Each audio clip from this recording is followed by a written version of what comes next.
고린도전서 11장 1절에서 6절입니다. 나는 그리스도를 본받았다. 너희는 나를 본받은 자가 되라. 이 말은 매우 권위가 있는 말입니다. 나는 내 식대로 살아간다. 그리고 나를 본받아라. 그러면 내가 그 사람 식대로 살 필요가 없습니다. 그 사람이 그리스도를 본받고 그리스도를 따라갈 때 내가 그를 따라가는 것이 그리스도를 따라가는 것이 되는 겁니다. 지도자로서 앞선 자로서 권위를 갖게 되는 거예요. 오늘 사도 바울은 말하죠. 내가 그리스도를 본받은 자 된 것 같이. 바울은 이렇게 말하지 않아요. 너희도 그리스도를 본받으라. 그렇게 말하지 않고 나를 본받은 자가 되라. 내가 어떤 사람에게 당신이 나를 따라서 하십시오. 그렇게 말할 수 있다면 내가 먼저 그리스도를 본받는 자가 되고 그리스도의 제자가 되고 그리고 그를 따라오게 할 때 리더십이 생기고 그를 바르게 인도할 수가 있는 겁니다. 바울이 자신이 가지고 있는 자유, 권리 이런 것들을 다 내려놓고 모든 사람의 처지에서 그 사람의 눈높이에서 그 사람처럼 될 수 있었던 것은 바로 그리스도가 그렇게 하셨기 때문이었다. 그래서 바울에게는 그것이 어려운 일이 아니었다. 당신들도 나처럼 한번 그렇게 해봐라. 지금 1절에 그걸 말하고 있는 것입니다. 그리고 바울이 또 한 가지 얘기를 해요. 그것이 뭐냐면은 성도들이 예배를 드릴 때 예배 복장에 대한 이야기를 합니다. 지금도 이스라엘에 가면 남자들은 회당에 들어갈 때 이 머리, 이 체형에 있는 모자든지 아니면 머리 위를 덮는 이 덮개와 비슷한 그런 카파라고 하는 모자를 씁니다. 바울 당시도 그랬고요. 지금도 마찬가지예요. 그런데 바울은 남자들에게 회당에 나갈 때는 예배 드릴 때는 그런 걸 쓰라 이렇게 남자들에게 말하진 않았어요. 그런데 2절에 보면은 내가 너희에게 전해준 전통이 있다고 합니다. 이것은 여자들에게 해당되는 전통이에요. 그것이 뭐냐면은 머리에 이 너울 수건을 쓰는 거예요. 우리로 말하면 옛날에 여인들이 머리에 수건을 썼잖아요. 수건을 쓰고 꼭 동요 매고. 그런 너울을 쓰는 것은 모든 교회가 지켜오는 그런 전통이다. 이것은 주님 오실 때까지 절대로 변해서는 안 되는 일관된 전통은 아닙니다. 그때 당시 상황에서 그때 당시 문화 속에서 교회가 일반적으로 지켜오던 전통이고 그리고 그 전통을 귀히 여기고 그걸 지키고 있는 사람들을 향해서 2절에 너희를 칭찬하노라. 물론 절대적인 것은 아니에요. 교리도 아닙니다. 그렇지만 교회가 정해놓은 전통을 순종하는 마음으로 그걸 지키고 있는 사람들에 대하여 바울은 얘기합니다. 내가 당신들을 칭찬한다. 그때 당시 이 고린도라고 하는 도시가 이 정숙한 사람들은 여성들은 머리에다가 너울을 쓰고 다녔어요. 그게 유행이라기보다는 그게 그 당시에 고급스러운 문화입니다. 화려하진 않아요. 여성들이 화려하게 한다고 하면 너울을 쓰면 안 돼요. 여성들이 장식하는 것 가운데 머리 장식이 이게 굉장히 큰 거거든요. 머리에다가 금장식, 은장식하고 또 예쁜 리본을 매고 그리고 예쁜 모자를 쓰고 그런 것이 그 당시에 최고급 유행이죠. 일반 여성들은 그런 것을 아마 원했을 거예요. 그런데 그때 당시 아주 정숙한 일반적인 문화는 여성들의 화려함보다는 단정한 그런 너울을 쓰는 것이 그 당시에 교회 바깥에서도 그게 문화였습니다. 그래서 교회도 교회 오면 그거 쓸 필요가 없다 이렇게 하질 않고 그러한 좋은 문화를 교회 내에서도 받아들였고 머리를 드러내지 않고 너울을 쓰고 예배를 드리는 그런 전통이 있었던 것입니다. 오늘날로 말하면 좀 이상할 수도 있죠. 예배 시간에 모자를 쓰고 예배 드린다든지 아니면 스카프를 머리다 두르고 예배 드린다면 좀 낯설 수가 있습니다. 그 당시는 그것이 일반적으로 교회가 지키는 것이었고 고린도 교회도 그걸 지켰던 것입니다. 그리고 그것이 16절에 있는 것처럼 논쟁하려고 생각하는 사람이 있을지라도, 이 말이 뭐냐면 왜 이걸 꼭 써야 되냐, 교회가 그럴 필요가 있느냐, 이건 교리도 아니고 성경이 어디 있느냐, 이럴 수도 있지만 모든 교회는 이런 관례가 없느니라.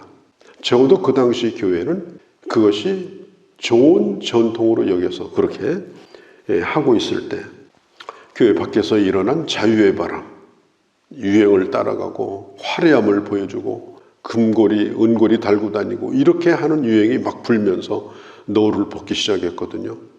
교회 안에서도 그런 바람이 불었습니다. 그때에 바울이 하는 얘기입니다. 너울을 벗지 않고 교회가 지키는 전통을 지키는 것은 그것도 하나의 순종입니다. 이것은 문화적인 문제일 뿐 아니라 이건 하나님께서 인간을 지으신 질서, 영적인 권위, 이런 것들을 인정하는 그런 의미도 있습니다. 이렇게 바울이 이걸 다시 해석을 하는 것입니다. 가톨릭 교회에서는 지금도 예배 드릴 때 밥상 보자기 같은 걸 머리다 이제 하얀 걸 써요. 그 사람들은 이런 하나님의 성령의 역사, 하나님의 말씀보다는 이런 의식을 중요시 여기는 사람들이기 때문에 이제 그렇게 하는데, 우리 개신교는 그런 것은 지키지 않습니다. 그러나 유행이 바뀌고 문화가 바뀌었어도 이 예배에 대한 질서, 또 경건한 예배, 또 창조의 질서에 대한 그런 의미는 지금도 여전히 우리가 새겨볼 만하다, 이렇게 보시면서 이 말씀을 봐야 되는 것입니다. 그러니까 오늘 말씀을 볼 때 주의해야 될 구절이 있는데 3절 후반에 있는 구절입니다. 여기 보면은 그리스도의 머리는 하나님이시라. 그리스도가 하나님 밑에 있다. 그리스도는 하나님이 만든 분이다. 피조물이다. 이렇게 이 성경 구절을 해석하면 이건 아주 잘못된 겁니다. 이것은 예수 그리스도가 성부 하나님보다 열등하다, 부족하다, 그 밑이다, 우월하다, 이런 뜻이 아닙니다.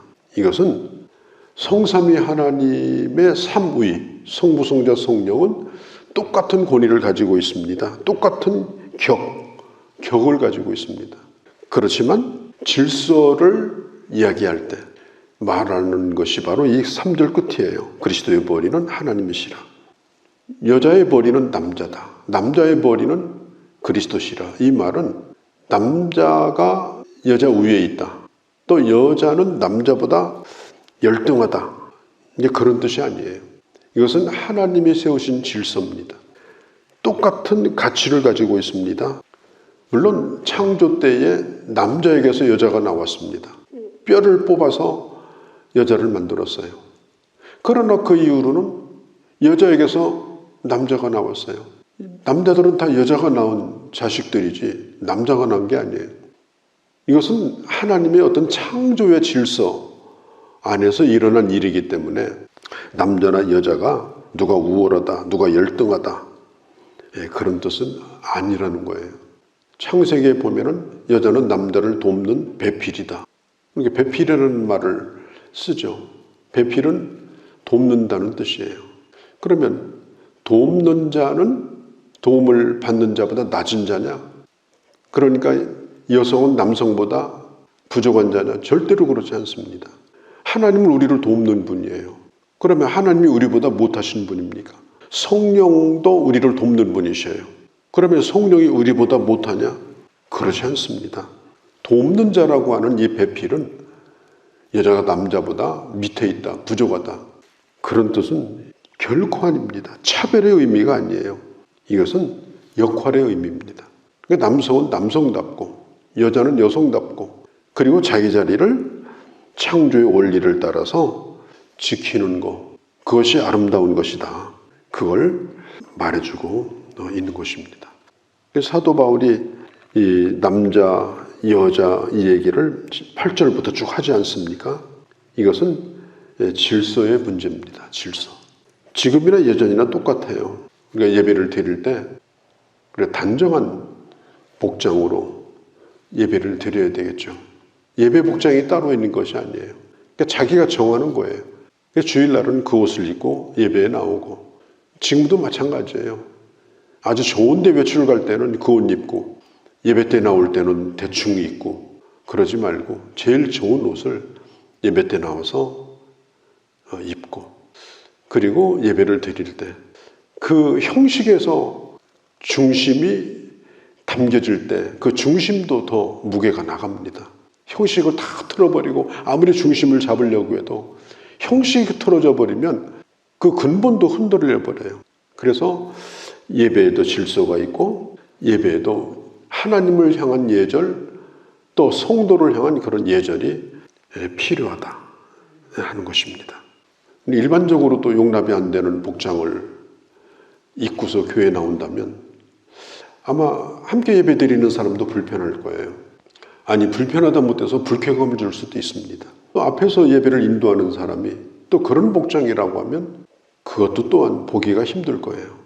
이것은 은혜로운 예배를 위해서 하나님 앞에 경건한 예배를 드리는 그런 형식을 갖추기 위해서 고린도 교회도 최소한도 여자가 머리에 너울을 쓴 것이에요. 그걸 또 교회가 지켜왔고, 지킨 사람들을 바울이 칭찬하고, 그것도 하나의 순종의 모습이다. 왜 그렇게 해야 되느냐? 꼭 교회 와서 따지면 교회도 할 말이 없어요. 그러라는 법은 없어요. 그러나 그렇게 해왔고 그렇게 하는 것이 좋다고 함께 여겨졌을 때는 그걸 따라가고 순종하는 것도, 나중에 문화가 바뀌어서 또 바뀔 때 또 바뀌더라도 그런 모습을 지키려고 하는 것, 그게 바로 좋은 성도들의 모습이다 하는 것입니다. 전통적인 예배를 아주 고리타분하다고 생각하는 사람이 있어요. 그리고 성가 때도 다 없애버리고 예배 전에 몇 명 나와가지고 한 30분씩 그냥 땀이 뻘뻘 나도록 찬송을 하고, 그래서 이제 예배 드리려면 교인들은 다 지쳐가지고 예배 드립시다 그러면 그때부터 졸아요. 그게 꼭 좋은 것만도 아니에요. 이 예배의 틀을 깨버리고 이렇게 하는 것은 예배 경건성과 본질을 깰 위험성이 많습니다. 그렇다고 해서 꼭 우리는 전통을 지킨다, 그래서 컬러가 없는 완전히 흑백 예배를 드리면 얼마나 답답하겠어요. 집에서는 컬러를 보고 있는데 교회 오면 우중충한 흑백이에요. 그것도 견디기 힘든 거예요.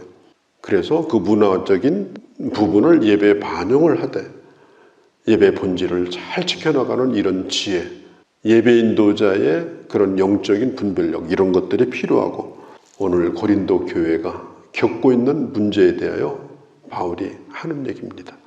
예배는 예배답게, 성도는 성도답게, 남자는 남자답게, 여자는 여자답게, 그 당시에 가장 단정하고 그리고 화려하진 않지만은 품위 있고 그런 경건한 예배, 경건한 성도들의 모습, 오늘 그것을 말하고 있는 것입니다. 예배의 본질을 잃지 않으면서도 그러나 그 예배가 늘 새로워 보이는 그런 노력, 이것도 교회가 또 해야 될 매우 중요한, 노력해야 될 부분들이다. 이것도 우리가 잃어서는 안 될 것입니다. 제일 중요한 건 뭐냐면 늘 똑같은 거라도요, 마음이 새로우면 늘 새로워요. 우리가 예배를 항상 똑같이 드려도 그 사람이 심령이 새로워지면, 늘 똑같은 예배라더라도 오늘이 새롭고 내일이 새로운 거예요. 중요한 것은 그 사람의 마음 자세고 영혼의 상태다. 우리가 이것을 다시 한번 기억을 하시기를 바랍니다. 거룩하신 우리 아버지, 오늘도 저희들 고린도 교회가 겪고 있는 문제지만 오늘도 우리에게 필요한 말씀입니다. 신령과 진리로 드리는 경건한 예배이면서도 품위 있고 단정하고 그리고 참 아름다운 예배, 그런 예배가 교회에서 계속 이루어지게 하시고 늘 새롭고 늘 기쁘고 늘 나를 감동시키는 그런 예배, 그런 예배 형식과 우리의 마음이 일치되어지는 그런 저희가 되게 하여 주옵소서. 이 하루도 주께 의탁합니다. 우리 주 예수님의 이름으로 기도하옵나이다. 아멘.